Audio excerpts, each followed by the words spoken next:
الصراط المستقيم صراط الذين أنعمت عليهم غير المغضوب عليهم ولا الضالين. أعوذ بالله من الشيطان الرجيم. بسم الله الرحمن الرحيم. ألف لام ميم. ذلك الكتاب لا ريب فيه هدى للمتقين الذين يؤمنون بالغيب ويقيمون الصلاة ومما رزقناهم ينفقون والذين يؤمنون بما أنزل إليك وما أنزل من قبلك وبالآخرة هم يوقنون أولئك على هدى من ربهم وأولئك هم المفلحون. إن الذين كفروا سواء عليهم أأنذرتهم أم لم تنذرهم لا يؤمنون. ختم الله على قلوبهم وعلى سمعهم وعلى أبصارهم غشاوة ولهم عذاب عظيم. ومن الناس من يقول آمنا بالله وباليوم الآخر وما هم بمؤمنين يخادعون الله والذين آمنوا وما يخدعون إلا أنفسهم وما يشعرون. في قلوبهم مرض فزادهم الله مرضا ولهم عذاب أليم بما كانوا يكذبون. وإذا قيل لهم لا تفسدوا في الأرض قالوا إنما نحن مصلحون ألا إنهم هم المفسدون ولكن لا يشعرون. وإذا قيل لهم آمنوا كما آمن الناس قالوا أنؤمن كما آمن السفهاء ألا إنهم هم السفهاء ولكن لا يعلمون. وإذا لقوا الذين آمنوا قالوا آمنا وإذا خلوا إلى شياطينهم قالوا إنا معكم إنما نحن مستهزئون. الله يستهزئ بهم ويمدهم في طغيانهم يعمهون. أولئك الذين اشتروا الضلالة بالهدى فما ربحت تجارتهم وما كانوا مهتدين. مثلهم كمثل الذي استوقد نارا فلما أضاءت ما حوله ذهب الله بنورهم وتركهم في ظلمات لا يبصرون. صم بكم عمي فهم لا يرجعون. أو كسيب من السماء فيه ظلمات ورعد وبرق يجعلون أصابعهم في آذانهم من الصواعق حذر الموت والله محيط بالكافرين. يكاد البرق يخطف أبصارهم كلما أضاء لهم مشوا فيه وإذا أظلم عليهم قاموا ولو شاء الله لذهب بسمعهم وأبصارهم إن الله على كل شيء قدير. يا أيها الناس اعبدوا ربكم الذي خلقكم والذين من قبلكم لعلكم تتقون الذي جعل لكم الأرض فراشا والسماء بناء وأنزل من السماء ماء فأخرج به من الثمرات رزقا لكم فلا تجعلوا لله أندادا وأنتم تعلمون وإن كنتم في ريب مما نزلنا على عبدنا فأتوا بسورة من مثله وادعوا شهداءكم من دون الله إن كنتم صادقين فإن لم تفعلوا ولن تفعلوا فاتقوا النار التي وقودها الناس والحجارة أعدت للكافرين وبشر الذين آمنوا وعملوا الصالحات أن لهم جنات تجري من تحتها الأنهار كلما رزقوا منها من ثمرة رزقا قالوا هذا الذي رزقنا من قبل وأوتوا به متشابها ولهم فيها أزواج مطهرة وهم فيها خالدون إن الله لا يستحيي أن يضرب مثلا ما بعوضة فما فوقها فأما الذين آمنوا فيعلمون أنه الحق من ربهم وأما الذين كفروا فيقولون ماذا أراد الله بهذا مثلا يضل به كثيرا ويهدي به كثيرا وما يضل به إلا الفاسقين الذين ينقضون عهد الله من بعد ميثاقه ويقطعون ما أمر الله به أن يوصل ويفسدون في الأرض أولئك هم الخاسرون كيف تكفرون بالله وكنتم أمواتا فأحياكم ثم يميتكم ثم يحييكم ثم إليه ترجعون هو الذي خلق لكم ما في الأرض جميعا ثم استوى إلى السماء فسواهن 7 سماوات وهو بكل شيء عليم وإذ قال ربك للملائكة إني جاعل في الأرض خليفة قالوا أتجعل فيها من يفسد فيها ويسفك الدماء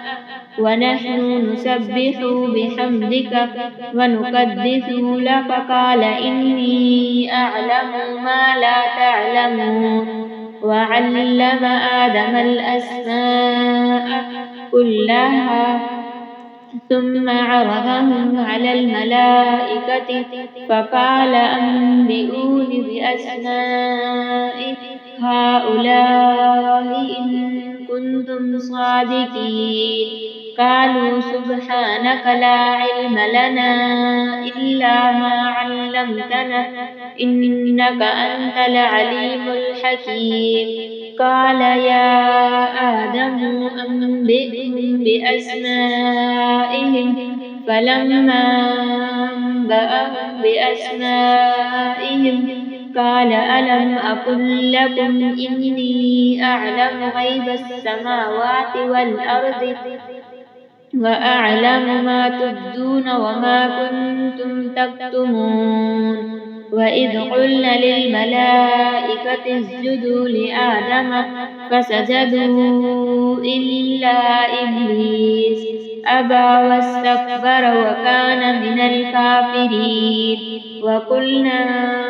يا آدم اسكن أنت وزوجك الجنة وكلا منها رغدا حيث شئتما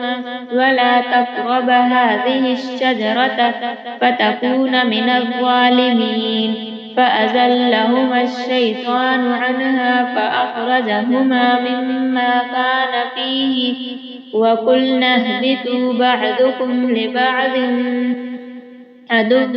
ولكم في الأرض مستقر ومتاع إلى حين فتلقى آدم من ربه كلمات فتاب عليه إنه هو التواب الرحيم قل اهبطوا منها جميعا فإما يأتينكم مني هدى فمن تبع هداي فلا خوف عليهم ولا هم يحزنون والذين كفروا وكذبوا بآياتنا أولئك أصحاب النار هم فيها خالدون يا بني إسرائيل اذكروا نعمتي التي أنعمت عليكم وأوفوا بعهدي أوف بعهدكم فإياي فارهبون وآمنوا بما أنزلت مصدقا لما معكم ولا تكونوا أول كافر به ولا تشتروا بآياتي ثمنا قليلا وإياي فاتقون ولا تلبسوا الحق بالباطل وتكتموا الحق وأنتم تعلمون وأقيموا الصلاة وآتوا الزكاة واركعوا مع الراكعين أتأمرون الناس بالبر وتنسون أنفسكم وأنتم تتلون الكتاب أفلا تعقلون واستعنوا بالصبر والصلاة وإنها لكبيرة إلا على الخاشعين الذين يظنون أنهم ملاقو ربهم وأنهم إليه راجعون يا بني إسرائيل اذكروا نعمتي التي أنعمت عليكم وأني فضلتكم على العالمين واتقوا يوما لا تجزي نفس عن نفس شيئا ولا يقبل منها شفاعة ولا يؤخذ منها عدل ولا هم ينصرون وإذ نجيناكم من آل فرعون يسومونكم سوء العذاب يذبحون أبناءكم ويستحيون نساءكم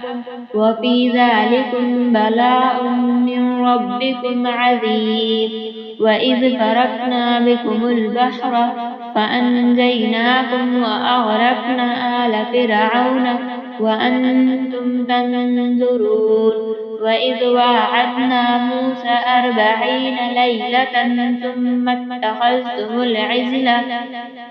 من بعده وأنتم ظالمون ثم عفونا عنكم من بعد ذلك لعلكم تشكرون وإذ آتينا موسى الكتاب والفرقان لعلكم تهتدون وإذ قال موسى لقومه يا قوم إنكم ظلمتم أنفسكم باتخاذكم العجل فتوبوا إلى بارئكم فاقتلوا أنفسكم ذلكم خير لكم عند بارئكم فتاب عليكم إنه هو التواب الرحيم وإذ قلتم يا موسى لن نؤمن لك حتى نرى الله جهرة فأخذتكم الصاعقة وأنتم تنظرون ثم بعثناكم من بعد موتكم لعلكم تشكرون وذللنا عليكم الغمام عليكم المن والسلوى كلوا من طيبات ما رزقناكم وما ظلمونا ولكن كانوا أنفسهم يظلمون وإذ قلنا ادخلوا هذه القرية فكلوا منها حيث شئتم رغدا وادخلوا الباب سجدا وقولوا حطة نغفر لكم خطاياكم وسنزيد المحسنين فبدل الذين ظلموا قولا غير الذي قيل لهم فأنزلنا على الذين ظلموا رجزا من السماء بما كانوا يفسقون وإذ استسقى موسى لقومه فقلنا اضرب بعصاك الحجر فانفجرت منه 12 عينا قد علم كل أناس مشربهم كلوا واشربوا من رزق الله ولا تعثوا في الأرض مفسدين وإذ قلتم يا موسى لن نصبر على طعام واحد فادع لنا ربك يخرج لنا مما تنبت الأرض من بقلها وكثائها وقومها وعدسها وبسلها قال أتستبدلون الذي هو أدنى بالذي هو خير اهبطوا مصرا فإن لكم ما سألتم وضربت عليهم الذلة والمسكنة وباءوا بغضب من الله ذلك بأنهم كانوا يكفرون بآيات الله ويقتلون النبيين بغير الحق ذلك بما عصوا وكانوا يعتدون إن الذين آمنوا والذين هادوا والنصارى والصابئين من آمن بالله واليوم الآخر وعمل صالحا فلهم أجرهم عند ربهم ولا خوف عليهم ولا هم يحزنون وإذ أخذنا ميثاقكم ورفعنا فوقكم الطور خذوا ما آتيناكم بقوة واذكروا ما فيه لعلكم تتقون ثم توليتم من بعد ذلك فلولا فضل الله عليكم ورحمته لكنتم من الخاسرين ولقد علمتم الذين اعتدوا منكم في السبت فقلنا لهم كونوا قردة خاسئين فجعلنا نكالا لما بين يديها وما خلفها وموعظة للمتقين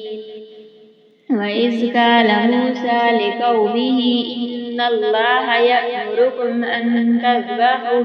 بقرة قالوا أتتخذنا هزوا قال أعوذ بالله أن أكون من الجاهلين قال ادع لنا ربك يبين لنا ما هي قال إنه يقول إنها بقرة لا فارض ولا بكر هوان بين ذلك فافعلوا ما تؤمرون قالوا ادع لنا ربك يبين لنا ما لونها قال إنه يقول إنها بقرة لا فارض ولا بكر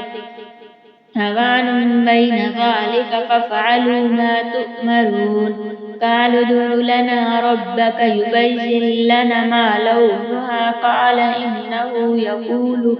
إنها بقرة صفراء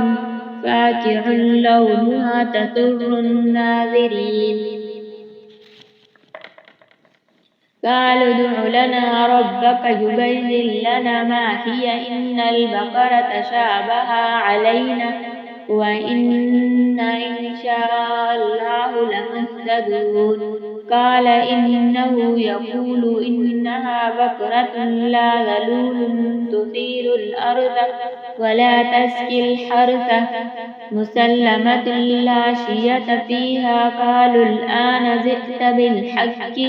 فذبحوها وما كادوا يفعلون. وإذ قتلتم نفسا فادارأتم فيها والله مخرج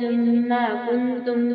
تكتمون. فقلنا اضربوه ببعضها كذلك يحيي الله الموتى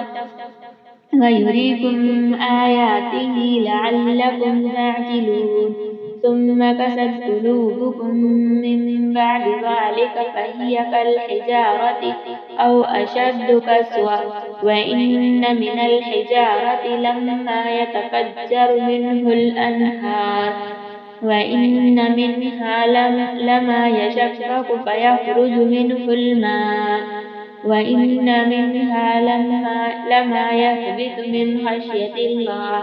وما الله بغافل عما تعملون. أفتطمعون أن يؤمنوا لكم وقد كان فريق منهم يسمعون كلام الله ثم يحرفونه من بعد ما عقلوه وهم يعلمون. وإذا لقوا الذين آمنوا قالوا آمنا وإذا خلوا بعضهم إلى بعض قالوا أتحدثونهم بما فتح الله عليكم ليحاجوكم به عند ربكم أفلا تعقلون. أفلا يعلمون أن الله يعلم ما يسرون وما يعلنون. ومنهم أميون لا يعلمون الكتاب إلا أماني وإنهم إلا يظنون. فويل للذين يكتبون الكتاب بأيديهم ثم يقولون هذا من عند الله ليشتروا به ثمنا قليلا فويل لهم مما كتبت أيديهم وويل لهم مما يكسبون. وقالوا لن تمسنا النار إلا أياما معدودة قل أتخذتم عند الله عهدا فلن يخلف الله عهده أم تقولون على الله ولا تعلمون. بلى من كسب سيئة وأحاطت به خطيئته فأولئك أصحاب النار هم فيها خالدون. والذين آمنوا وعملوا الصالحات أولئك أصحاب الجنة هم فيها خالدون. وإذ أخذنا ميثاق بني إسرائيل لا تعبدون إلا الله وبالوالدين إحسانا وذي القربى واليتامى والمساكين وقولوا للناس حسنا وأقيموا الصلاة وآتوا الزكاة ثم توليتم إلا قليلا منكم وأنتم معرضون. وإذ أخذنا ميثاقكم لا تسفكون دماءكم ولا تخرجون أنفسكم من دياركم ثم أقررتم وأنتم تشهدون. ثم أنتم هؤلاء تقتلون أنفسكم وتخرجون فريقا منكم من ديارهم تظاهرون عليهم بالإثم والعدوان وإن يأتوكم أسارى تفادوهم وهو محرم عليكم إخراجهم أفتؤمنون ببعض الكتاب وتكفرون ببعض فما جزاء من يفعل ذلك منكم إلا خزي في الحياة الدنيا ويوم القيامة يردون إلى أشد العذاب وما الله بغافل عما تعملون. أولئك الذين اشتروا الحياة الدنيا بالآخرة فلا يخفف فلا يخفف عنهم العذاب ولا هم ينصرون ولقد آتينا موسى الكتاب وكفينا من بعده بالرسل وآتينا عيسى ابن مريم البينات وأيدناه بروح القدس أفكلما جاءكم رسول بما لا تهوى أنفسكم استكبرتم ففريقا كذبتم وفريقا تقتلون وقالوا قلوبنا غلف بل لعنهم الله بكفرهم فقليلا ما يؤمنون ولما جاءهم كتاب من عند الله مصدق لما معهم وكانوا من قبل يستفتحون على الذين كفروا فلما جاءهم ما عرفوا كفروا به فلعنة الله على الكافرين بئس ما اشتروا به أنفسهم أن يكفروا بما أنزل الله بغيا أن ينزل الله من فضله على من يشاء من عباده فباءوا بغضب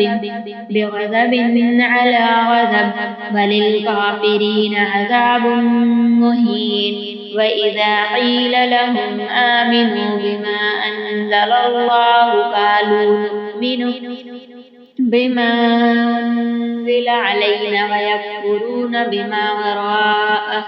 وهو الحق مصدقا لما معهم قل فلم تقتلون أنبياء الله من قبل إن كنتم صادقين ولقد جاءكم موسى بالبينات ثم اتخذتم العجل من بعده وأنتم ظالمون وإذا أخذنا ميثاقكم ورفعنا فوقكم الطور خذوا ما آتيناكم بقوة واسمعوا قالوا سمعنا وعصينا وأشربوا في قلوبهم العجل بكفرهم قل بئس ما يأمركم به إيمانكم إن كنتم مؤمنين قل إن كانت لكم الدار الآخرة عند الله خالصة من دون الناس فتمنوا الموت إن كنتم صادقين ولن يتمنوا أبدا بما قدمت أيديهم والله عليم بالظالمين ولتجدنهم أحرص الناس على حياة من الذين أشركوا يود أحدهم لو يعمر 1000 سنة وما هو بمزحزحه من العذاب أن يعمره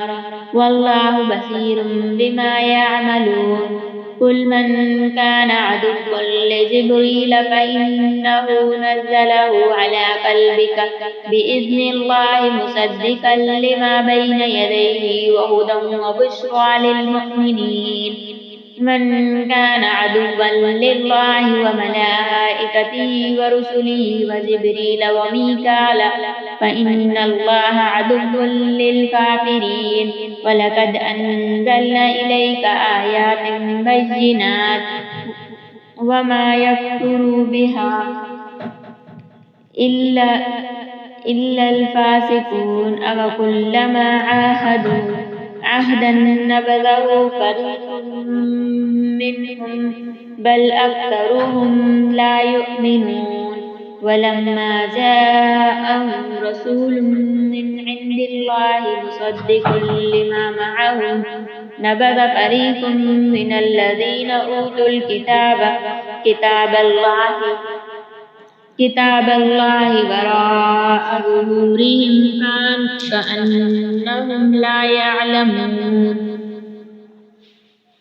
واتبعوا ما تتلو الشياطين على ملك سليمان وكفر سليمان ولكن الشياطين كفروا يعلمون الناس السحر وما أنزل على الملكين ببابيل هاروت وماروت وما يعلمان من أحد حتى يقولا إنما نحن فتنة فلا تكفر فيتعلمون منهما ما يفرقون به بين المرء وزوجه وما هم بضارين به من أحد إلا بإذن الله ويتعلمون ما يضرهم ولا ينفعهم ولقد علموا لمن اشتراه ما له في الآخرة من خلاق ولبئس ما شروا به أنفسهم لو كانوا يعلمون ولو أنهم آمنوا واتقوا لمثوبة من عند الله خير لو كانوا يعلمون يا أيها الذين آمنوا لا تقولوا راعنا وقولوا انظرنا واسمعوا وللكافرين عذاب أليم ما يود الذين كفروا من أهل الكتاب ولا المشركين أن ينزل عليكم من خير من ربكم والله يختص برحمته من يشاء والله ذو الفضل العظيم ما ننسخ من آيات أو ننسها نأت بخير منها أو مثلها ألم تعلم أن الله على كل شيء قدير ألم تعلم أن الله له ملك السماوات والأرض وما لكم من دون الله من ولي ولا نصير أم تريدون أن تسألوا رسولكم كما سئل موسى من قبل ومن يتبدل الكفر بالإيمان فقد ضل سواء السبيل ود كثير من أهل الكتاب لو يردونكم من بعد إيمانكم كفارا حسدا من عند أنفسكم من بعد ما تبين لهم الحق فاعفوا واصفحوا حتى يأتي الله بأمره إن الله على كل شيء قدير وأقيموا الصلاة وآتوا الزكاة وما تقدموا لأنفسكم من خير تجدوه عند الله إن الله بما تعملون بصير وقالوا لن يدخل الجنة إلا من كان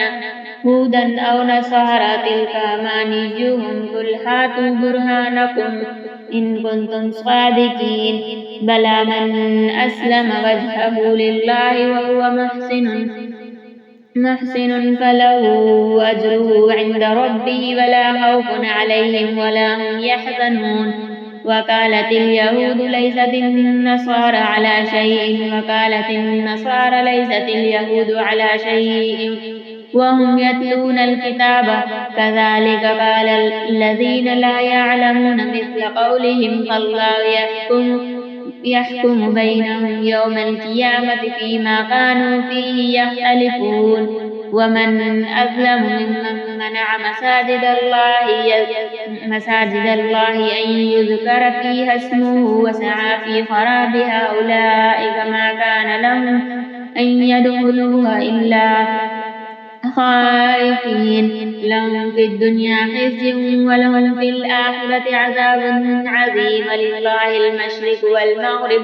فأينما تولوا فثم وجه الله إن الله واسع عليم وقالوا اتخذ الله ولدا سبحانه بل له ما في السماوات والأرض كل له قانتون بديع السماوات والأرض وإذا كذا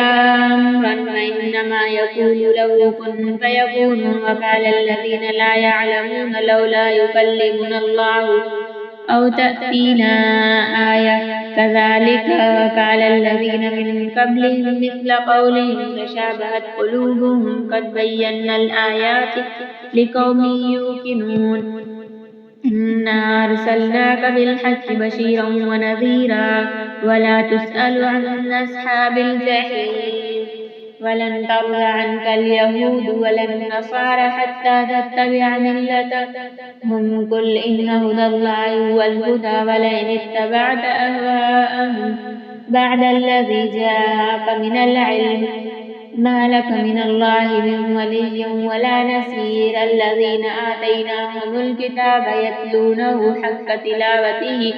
أولئك يؤمنون به ومن يكفر به فأولئك هم الخاسرون يا بني إسرائيل اذكروا نعمتي التي أنعمت عليكم وأني فضلتكم على العالمين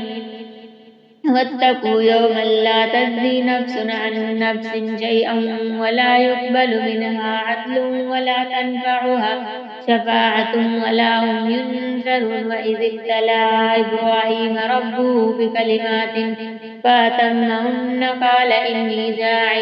جاعلك للناس إماما قال ومن ذريتي قال لا ينال عهد الظالمين وإذ جعلنا البيت مثابة للناس وأمنا واتخذ من مقام إبراهيم مصلى وعهدنا إلى إبراهيم وإسماعيل أن طهر بيتي للطائفين والعاكفين وركع السجود وإذ قال إبراهيم رب اجعل هذا بلدا آمنا وارزق أهله من الثمرات من آمن منهم بالله واليوم الآخر قال ومن كفر فأمتعه قليلا ثم أضطره إلى عذاب النار وبئس المصير وإذ يرفع إبراهيم القواعد من البيت وإسماعيل ربنا تقبل منا إنك أنت السميع العليم ربنا واجعلنا مسلمين لك ومن ذريتنا أمة مسلمة لك وأرنا مناسكنا وتب علينا إنك أنت التواب الرحيم ربنا وابعث فيهم رسولا منهم يتلو عليهم آياتك ويعلمهم الكتاب والحكمة ويزكيهم إنك أنت العزيز الحكيم ومن يرغب عن ملة إبراهيم إلا من سفي نفسه ولقد اصطفيناه في الدنيا وإنه في الآخرة لمن الصالحين إذ قال له ربه أسلم قال أسلمت لرب العالمين ووصى بها إبراهيم بنيه ويعقوب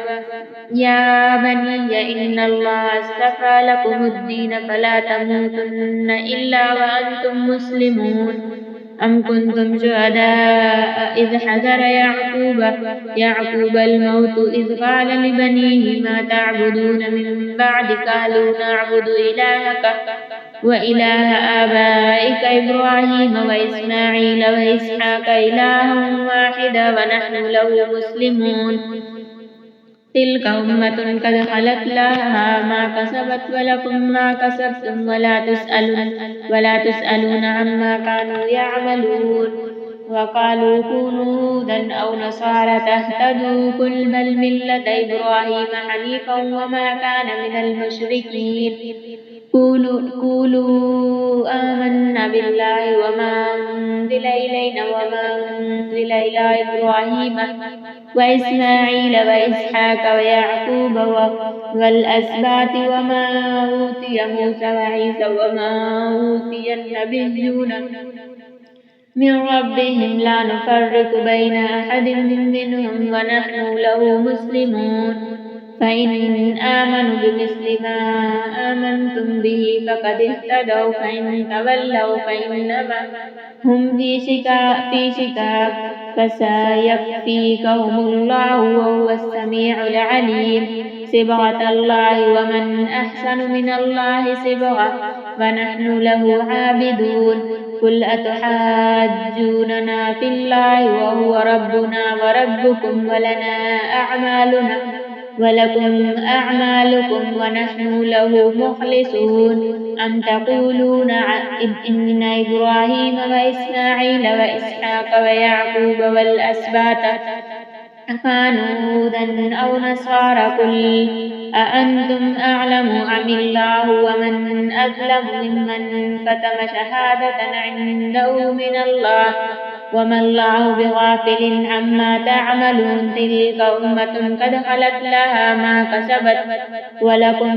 ما كسبتم ولا تسألن عما كانوا يعملون سيقول السفهاء من الناس ما ولاهم عن قبلتهم التي كانوا عليها قل لله المشرق والمغرب يهدي من يشاء إلى صراط مستقيم وكذلك جعلناكم أمة وسطا لتكونوا شهداء على الناس ويكون الرسول عليكم شهيدا وما جعلنا القبلة التي كنت عليها إلا لنعلم من يتبع الرسول ممن ينقلب على عقبيه وإن كانت لكبيرة إلا على الذين هدى الله وما كان الله ليضيع إيمانكم إن الله بالناس لرءوف رحيم قد نرى تقلب وجهك في السماء فلنولينك قبلة ترضاها فول وجهك شطر المسجد الحرام وحيث ما كنتم فولوا وجوهكم شطره وإن الذين أوتوا الكتاب ليعلمون أنه الحق من ربهم وما الله بغافل عما يعملون ولئن آتيت الذين أوتوا الكتاب بكل آية ما تبعوا قبلتك وما أنت بتابع قبلتهم وما بعضهم بتابع قبلة بعض ولئن اتبعت أهواءهم من بعد ما جاءك من العلم إنك إذا لمن الظالمين الذين آتيناهم الكتاب يعرفونه كما يعرفون أبناءهم وإن فريقا منهم ليكتمون الحق وهم يعلمون الحق من ربك فلا تكونن من الممترين ولكل وجهة هو موليها فاستبقوا الخيرات أينما تكونوا يأتي بكم الله جميعا إن الله على كل شيء قدير ومن حيث خرجت فولي وجهك شطر المسجد الحرام وإنه للحق من ربه وما الله بغافل عما تعملون ومن حيث خرجت فول وجهك شطر المسجد الحرام وحيث ما كنتم فولوا وجوهكم شطره لئلا يكون للناس عليكم حجة إلا الذين ظلموا فلا تخشوهم واخشوني ولأتم نعمتي عليكم ولعلكم تهتدون كما أرسلنا فيكم رسولا منكم يتلو عليكم آياتنا ويزكيكم ويعلمكم الكتاب والحكمة ويعلمكم ما لم تكونوا تعلمون فاذكروني يذكركم واشكروا لي ولا تكفر يا أيها الذين آمنوا استعينوا بالصبر والصلاة إن الله مع الصابرين ولا تقولوا لمن يقتل في سبيل الله أموات بل أحياء ولكن لا تشعرون ولنبلونكم بشيء من الخوف والجوع ونقص من الأموال والأنفس والثمرات وبشر الصابرين الذين إذا أصابتهم مصيبة قالوا إنا لله وإنا إليه راجعون أولئك عليهم صلوات من ربهم ورحمة وأولئك هم المهتدون إن الصفا والمروة من شعائر الله فمن حج البيت أو اعتمر فلا جناح عليهم أن يطوفا بهما ومن تطوع خيرا فإن الله شاكر عليم إن الذين يكتمون ما أنزل من البينات والهدى من بعد ما بيناه للناس في الكتاب أولئك يلعنهم الله ويلعنهم اللاعنون إلا الذين تابوا وأصلحوا وبينوا فأولئك أتوب عليهم وأنا التواب الرحيم. إن الذين كفروا وماتوا وهم كفار أولئك عليهم لعنة الله والملائكة والناس أجمعين خالدين فيها لا يخفف عنهم العذاب ولا هم ينذرون. وإلهكم إله واحد لا إله إلا هو الرحمن الرحيم. إن في خلق السماوات والأرض واختلاف الليل والنهار والفلك التي تجري في البحر بما ينفع الناس وما أنزل الله من السماء من ماء فأحيا به الأرض بعد موتها وبث فيها من كل دابة وتسريف الرياح والسحاب المسخر بين السماء والأرض لآيات لقوم يعقلون. ومن الناس من يتخذ من دون الله أندادا يحبونهم كحب الله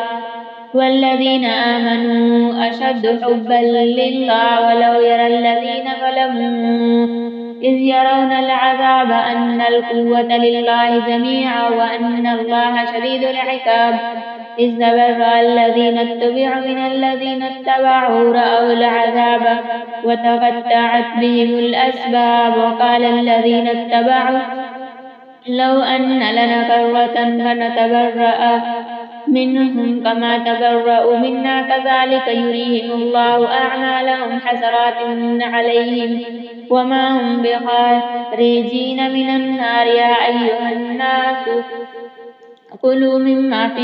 في الأرض حلالا طيبا ولا تتبعوا خطوات الشيطان إنه لكم عدو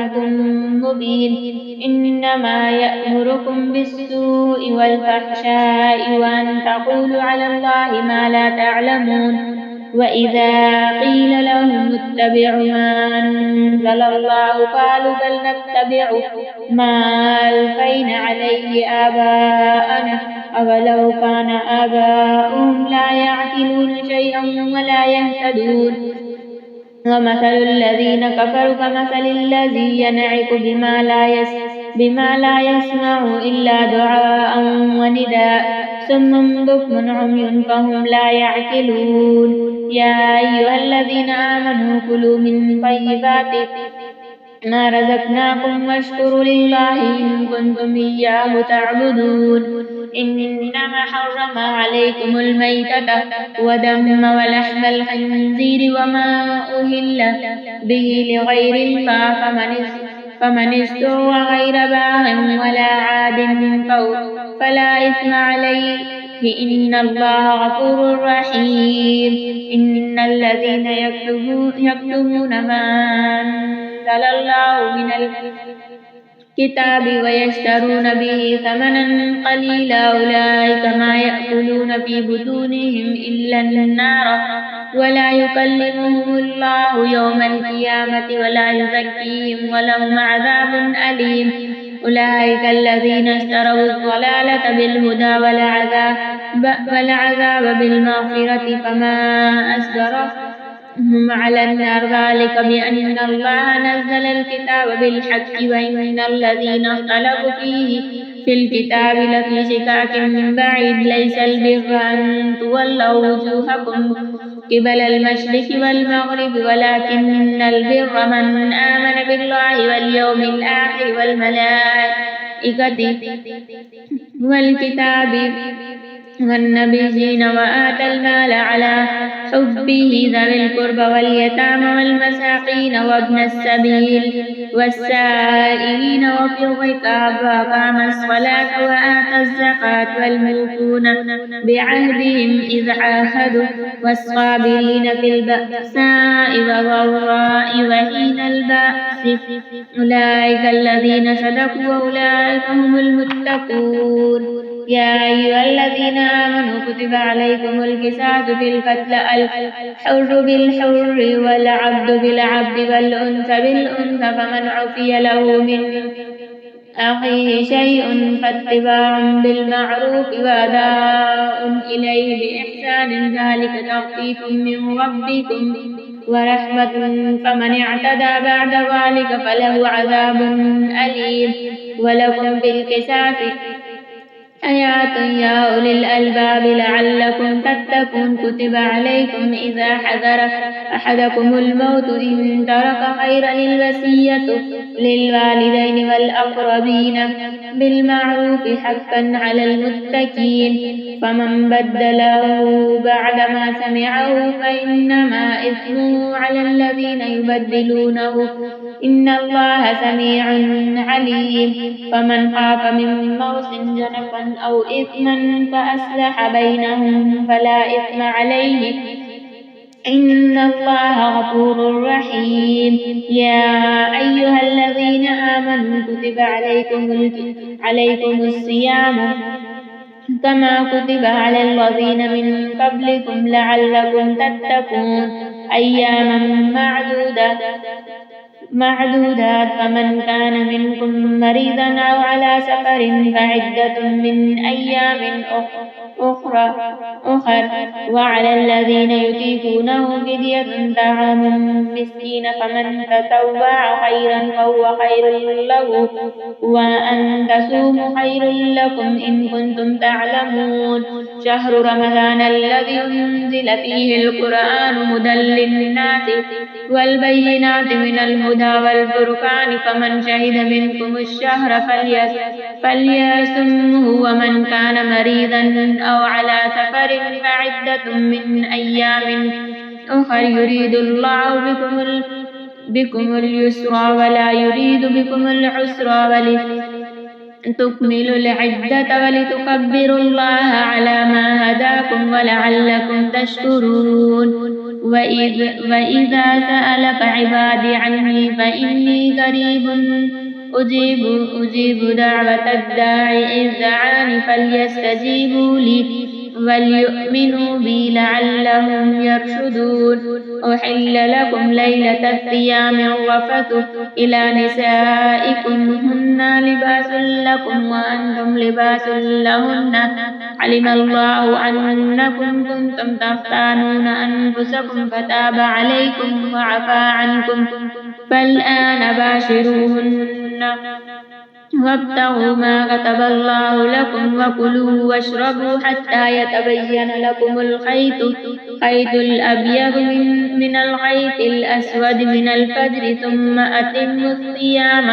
إلى الليل ولا تباشروهن وأنتم عاكفون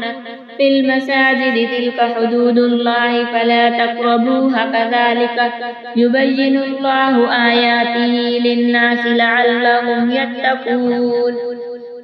ولا تأكلوا أموالكم بينكم بالباطل وتدلوا بها إلى الحكام لتأكلوا فريقا من أموال الناس بالإثم وأنتم تعلمون يسألونك عن الأهلة قل هي مواقيت للناس والحج وليس البر بأن تأتوا البيوت من ظهورها ولكن البر من اتقى وأوتوا البيوت من أبوابها واتقوا الله لعلكم تفلحون وقاتلوا في سبيل الله الذين يقاتلونكم ولا تعتدوا إن الله لا يحب المعتدين واقتلوهم حيث ثقفتموهم وأخرجوهم من حيث أخرجوكم والفتنة أشد من القتل ولا تقاتلوهم عند المسجد الحرام حيث يقاتلوكم فيه فإن قاتلوكم فاقتلوهم كذلك جزاء الكافرين فإن انتهوا فإن الله غفور رحيم وقاتلوهم حتى لا تكون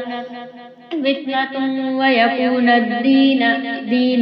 لله فإن انتهوا فلا عدوان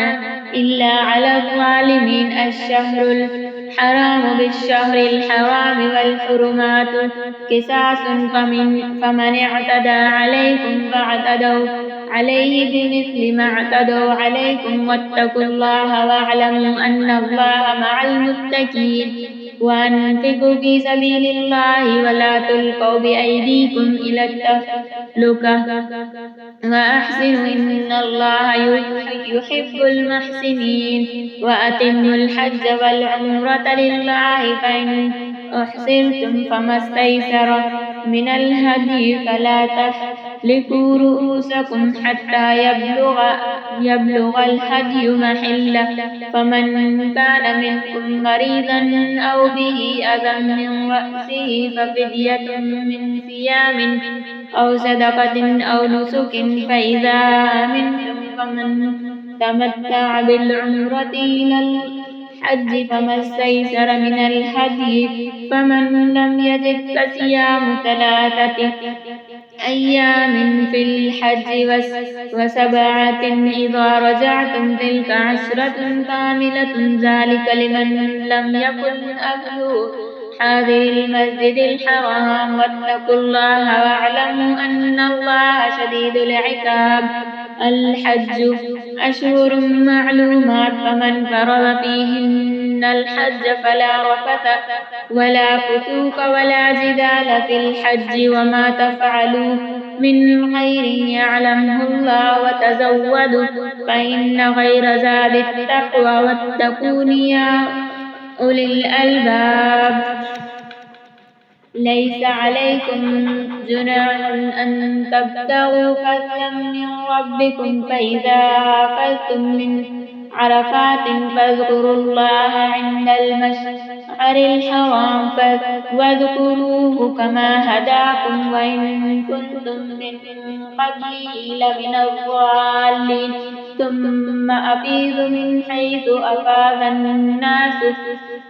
واستغفروا الله إن الله غفور رحيم فإذا قضيتم مناسككم فاذكروا الله كذكركم آباءكم أو أشد ذكرا فمن الناس من يقول ربنا آتنا في الدنيا وما له في الآخرة من خلاق ومنهم من يقول ربنا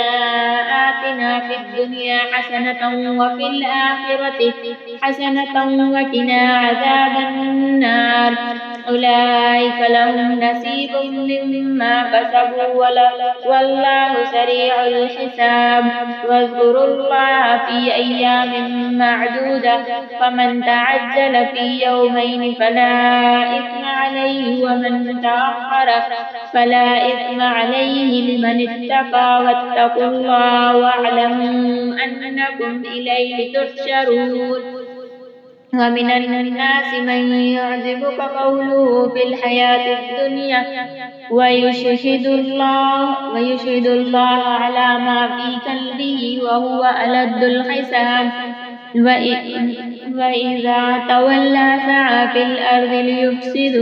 ليفسد فيها ويهلك الحرث والنسل والله لا يحب الفساد فإذا قيل له اتق الله أخذته العزة بالإثم فحسبه جهنم ولبئس المهاد ومن الناس من يشري نفسه ابتغاء مرضات الله والله رؤوف بالعباد يا أيها الذين آمنوا ادخلوا في السلم كافة ولا تتبعوا خطوات الشيطان إنه لكم عدو مبين فإن زللتم من بعد ما جاءتكم البينات فاعلموا أن الله عزيز حكيم هل ينظرون إلا أن يأتيهم الله في ظلل من الغمام والملائكة وقضي الأمر وإلى الله ترجع الأمور سل بني إسرائيل كم آتيناهم من آيات بينات ومن يبدل نعمة الله من بعد ما جاءته فإن الله شديد العقاب زين للذين كفروا الحياة الدنيا ويسخرون من الذين آمنوا والذين اتقوا فوقهم يوم القيامة والله يرزق من يشاء بغير حساب. كان الناس أمة واحدة فبعث الله النبيين مبشرين ومنذرين وأنزل معهم الكتاب بالحق ليحكم بين الناس فيما اختلفوا فيه وما اختلف فيه إلا الذين أوتوه من بعد ما جاءتهم البينات بغيا بينهم فهدى الله الذين آمنوا لما اختلفوا فيه من الحق بإذنه والله يهدي من يشاء إلى صراط مستقيم. أم حسبتم أن تدخلوا الجنة ولما يأتيكم مثل الذين خلوا من قبلكم مستهم البأساء والضراء وزلزلوا حتى يقول الرسول والذين آمنوا معه متى نصر الله ألا إن نصر الله قريب. يسألونك ماذا ينفق قل ما أنفقتم من خير فللوالدين والأقربين واليتامى والمساكين وابن السبيل وما تفعل من خير فإن الله به عليم. كتب عليكم القتال وهو كره لكم وعسى أن تكرهوا شيئا وهو خير لكم وعسى أن تحبوا شيئا وهو شر لكم والله يعلم وأنتم لا تعلمون. يسألونك عن الشهر الحرام قتال فيه قل قتال فيه كبير وصد عن سبيل الله وكفر به والمسجد الحرام وإخراج أهله منه أكبر عند الله والفتنة أكبر من القتل ولا يزالون يقاتلونكم حتى يردوكم عن دينه إن استطاعوا ومن يرتد منكم عن دينه فيمت وهو كافر فأولئك حبطت أعمالهم في الدنيا والآخرة وأولئك أصحاب النار هم فيها خالدون. إن الذين آمنوا والذين هاجروا وجاهدوا في سبيل الله أولئك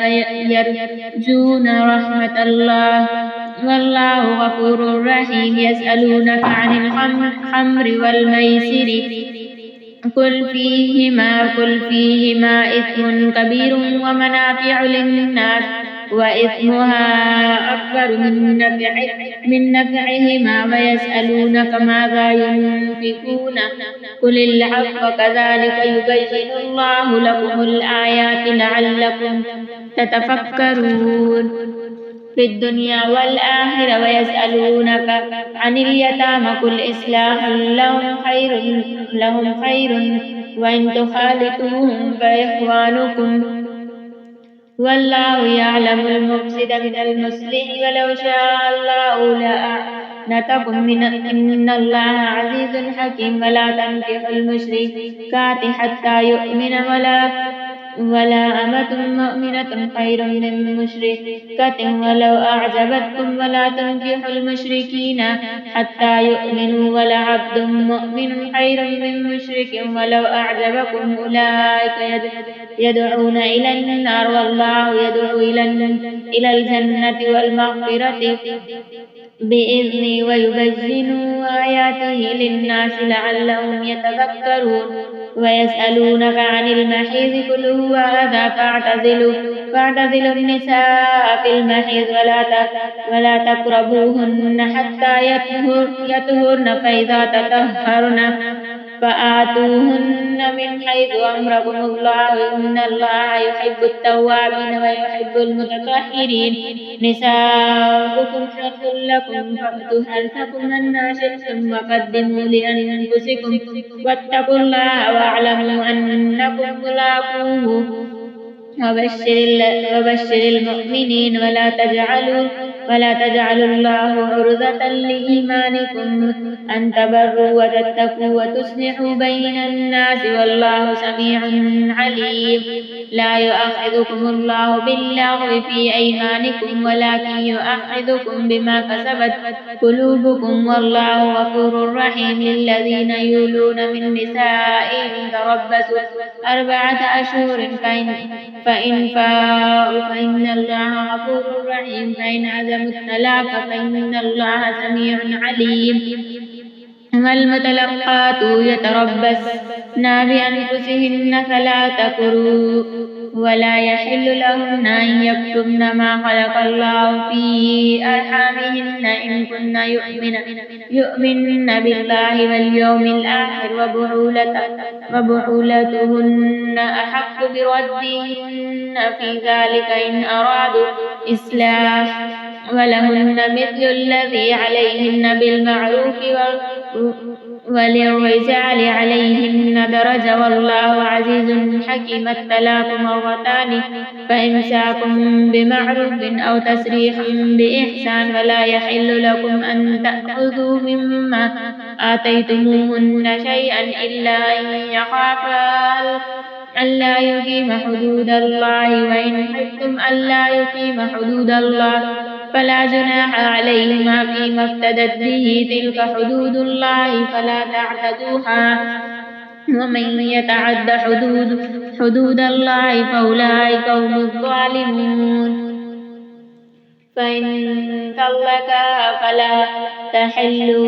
فلا تحل له من بعد حتى تنكح زوجا غيره. فإن طلقها فلا جناح عليهما أن يتراجعا إن ظنا أن يقيم حدود الله وتلك حدود الله يبينوها لقوم يعلمون. وإذا طلقتم النساء فبلغن أجلهن فأمسكوهن بمعروف أو سرحوهن بمعروف ولا تمسكوهن ضرارا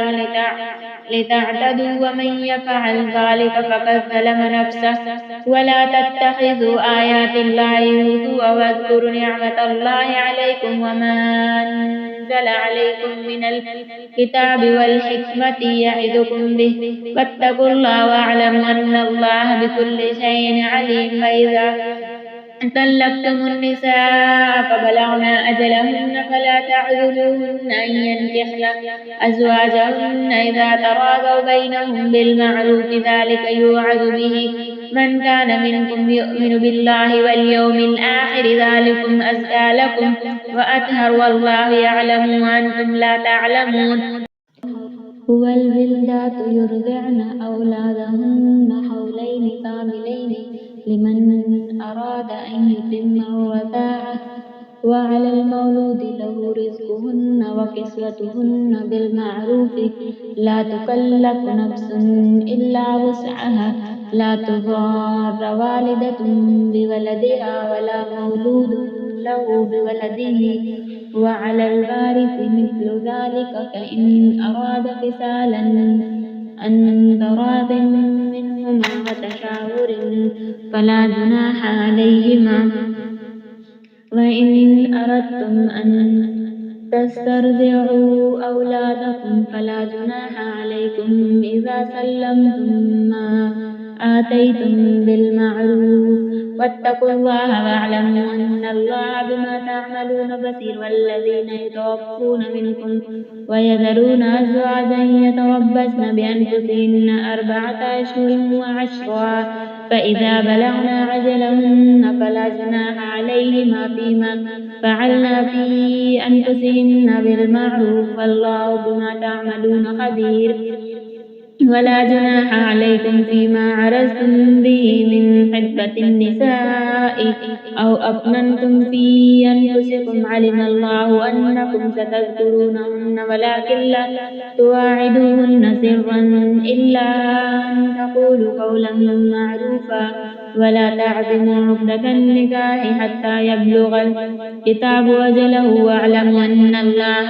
يعلم ما في أنفسكم فاحذروه واعلموا أن الله غفور رحيم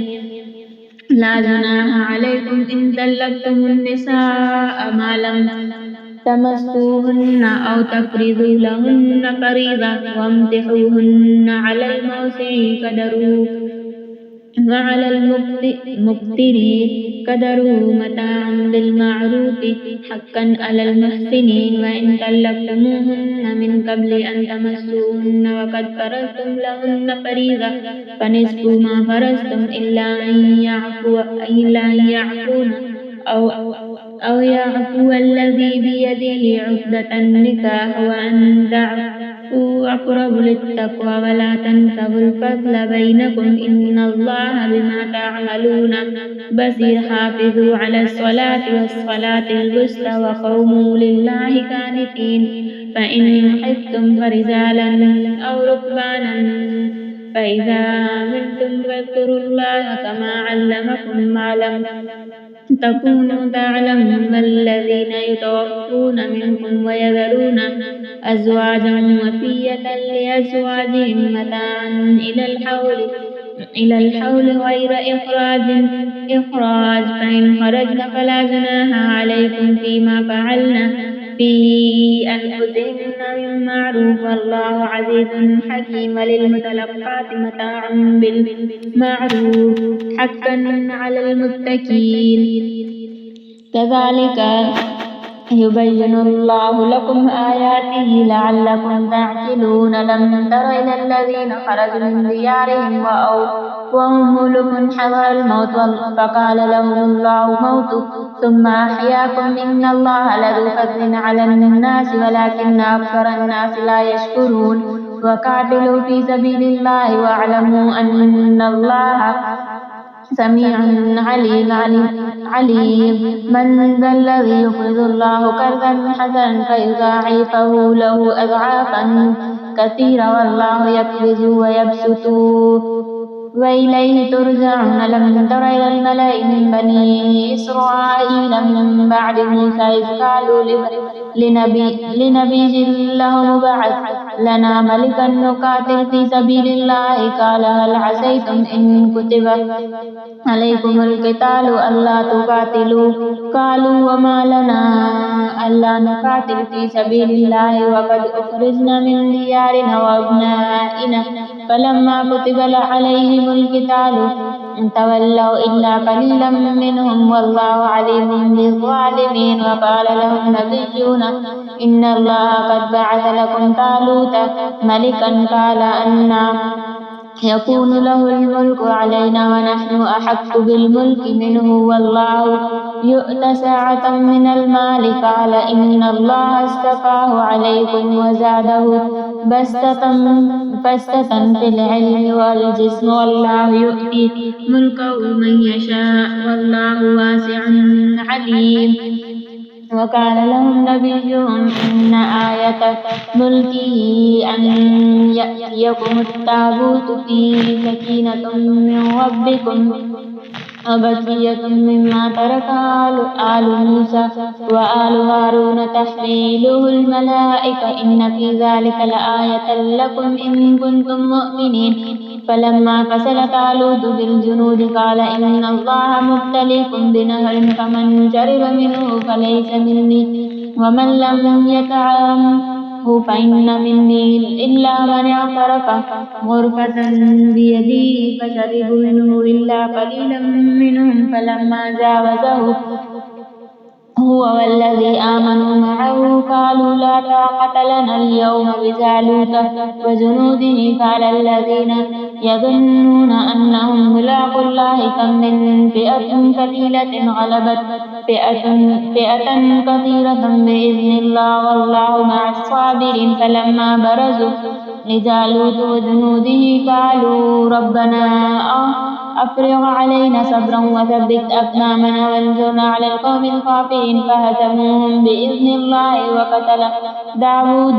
جالوت وآتاه الله الملك والحكمة وعلمه مما يشاء ولولا دفع الله الناس بعضهم ببعض لفسدت الأرض ولكن الله ذو فضل على العالمين تلك آيات الله نتلوها عليك بالحق وإنك لمن المرسلين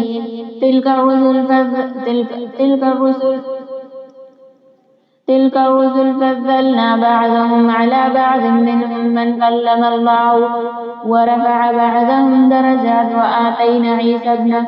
مريم البينات وأيدناه بروح القدس ولو شاء الله ما اقتتل الذين من بعدهم من بعد ما جاءتهم البينات ولكن اختلفوا فمنهم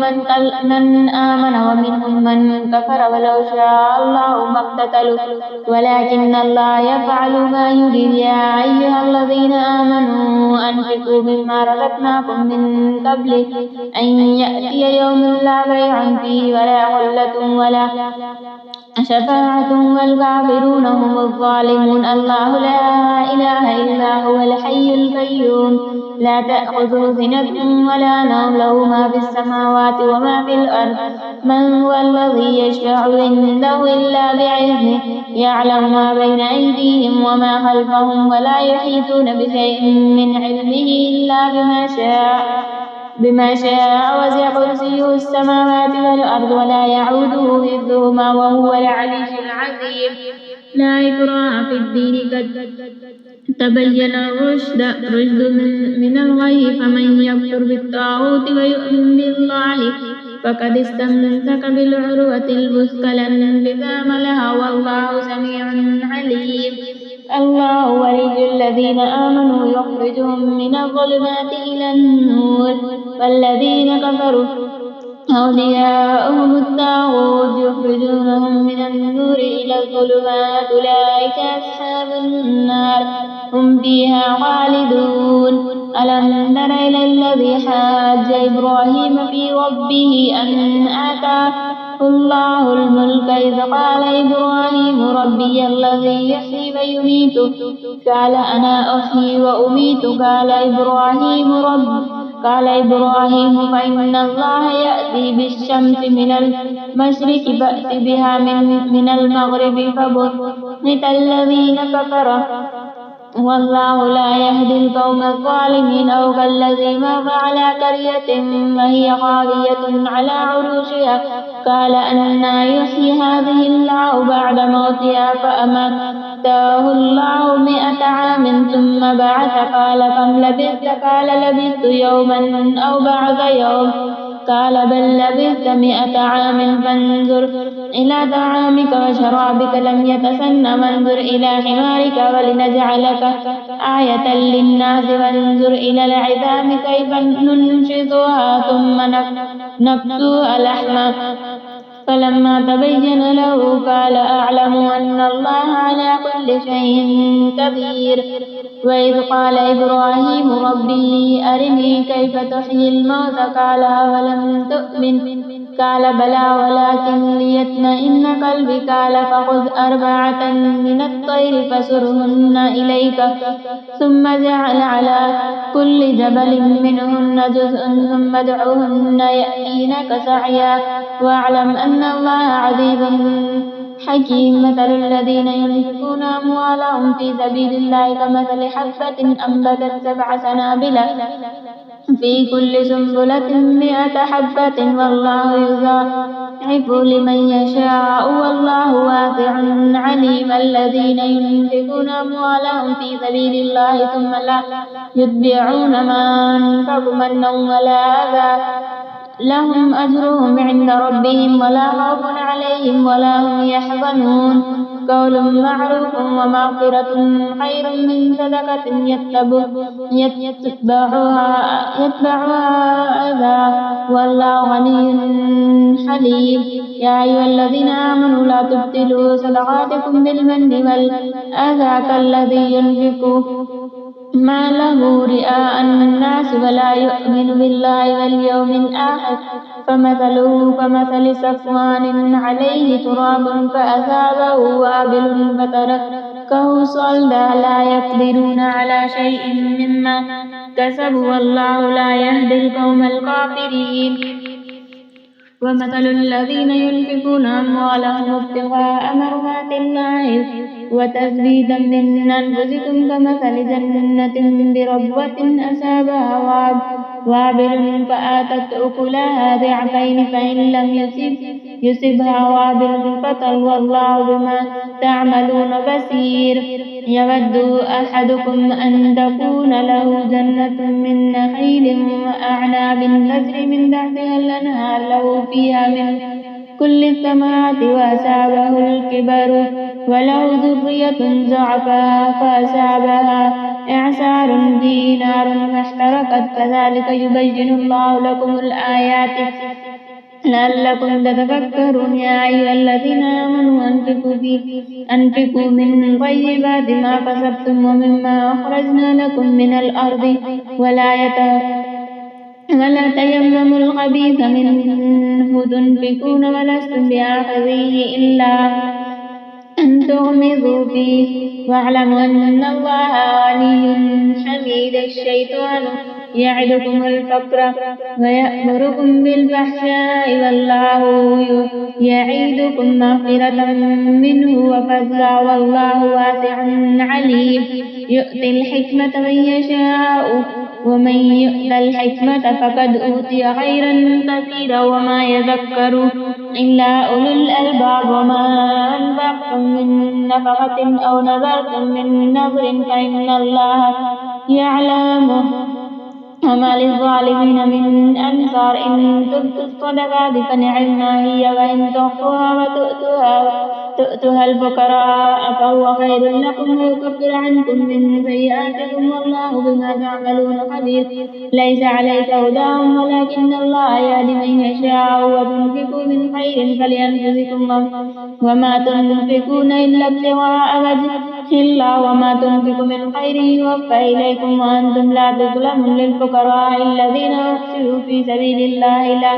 يستطيعون ضربا في الأرض يحسبهم الجاهل أغنياء من التعفف تعرفهم بسيماهم لا يسألون الناس إلحافا وما تنفقوا من خير فإن الله به عليم الذين ينفقون أموالهم بالليل والنهار سرا وعلانية فلهم أجرهم عند ربهم ولا خوف عليهم ولا هم يحزنون الذين يأكلون الربا لا يقومون إلا كما يقوم الذي يتخبطه الشيطان من المس ذلك بأنهم قالوا إنما البيع مثل الربا وأحل الله البيع وحرم الربا فمن جاءه موعظة من ربه فانتهى فله ما سلف وأمره إلى الله ومن عاد فأولئك أصحاب النار هم فيها خالدون يمحق الله الربا ويربي الصدقات والله لا يحب كل كفار أثيم إن الذين آمنوا وعملوا الصالحات وأقاموا الصلاة وآتوا الزكاة لهم أجرهم عند ربهم ولا خوف عليهم ولا هم يحزنون يا أيها الذين آمنوا اتقوا الله وذروا ما بقي من الربا إن كنتم مؤمنين فإن لم تفعلوا فأذنوا بحرب من الله ورسوله وإن تبتم فلكم رؤوس أموالكم لا تظلمون ولا تظلمون وإن كان ذو عسرة فنظرة إلى ميسر وأن تصدقوا خير لكم إن كنتم تعلمون واتقوا يوما ترجعون فيه إلى الله ثم توفى كل نفس ما كسبت وهم لا يظلمون يا أيها الذين آمنوا إذا تداينتم بدين إلى أجل مسمى فاكتبوا وليكتب بينكم كاتب بالعدل ولا يأبى كاتب أن يكتب كما علمه الله فليكتب وليملل الذي عليه الحق وليتق الله ربه ولا يبخس منه شيئا فإن كان الذي عليه الحق سفيها أو ضعيفا أو لا يستطيع أن يمله فليملل الولي بالعدل واستشهدوا شهيدين من رجالكم فإن لم يكونا رجلين فرجل وامرأتان ممن ترضون من الشهداء أن تضل إحداهما فتذكر إحداهما الأخرى ولا يأبى الشهداء إذا ما دعوا ولا تسأموا أن تكتبوا صغيرة أو كبيرة إلى أجل ذلكم مقسط عند الله وأقوم لشهادته وأدنى ألا ترتابوا إلا أن تكون تجارة حاضرة تديرونها بينكم فليس عليكم جناح ألا تكتبوها وأشهدوا إذا تبايعتم ولا يضار كاتب ولا شهيد إن تفعلوا فإنه فسوق بكم واتقوا الله ويعلمكم الله والله بكل شيء عليم. وإن كنتم على سفر ولم تجدوا كاتبا فرهان مقبوضة فإن أمن بعضكم بعضا فليؤد الذي ائتمنه أمانته وليتق الله ربه ولا تكتموا الشهادة ومن يكتمها فإنه آثم قلبه والله بما تعملون عليم. لله ما في السماوات وما في الأرض وإن تبتم ما في أنفسكم أو تخفوه يحاسبكم به الله فيغفر لمن يشاء ويعذب من يشاء والله على كل شيء قدير. آمن الرسول بما أنزل إليه من ربه المؤمنون كل آمن بالله وملائكته وكتبه ورسله لا نفرق بين أحد من رسله وقالوا سمعنا وأطعنا غفرانك ربنا وإليك المصير. لا يكلف الله نفسا إلا وسعها لها ما كسبت وعليها ما اكتسبت ربنا لا تؤاخذنا إن نسينا أو أخطأنا ربنا ولا تحمل علينا إصرا كما حملته على الذين من قبلنا ربنا ولا تحملنا ما لا طاقة لنا به واعف عنا واغفر لنا وارحمنا أنت مولانا فانصرنا على القوم الكافرين.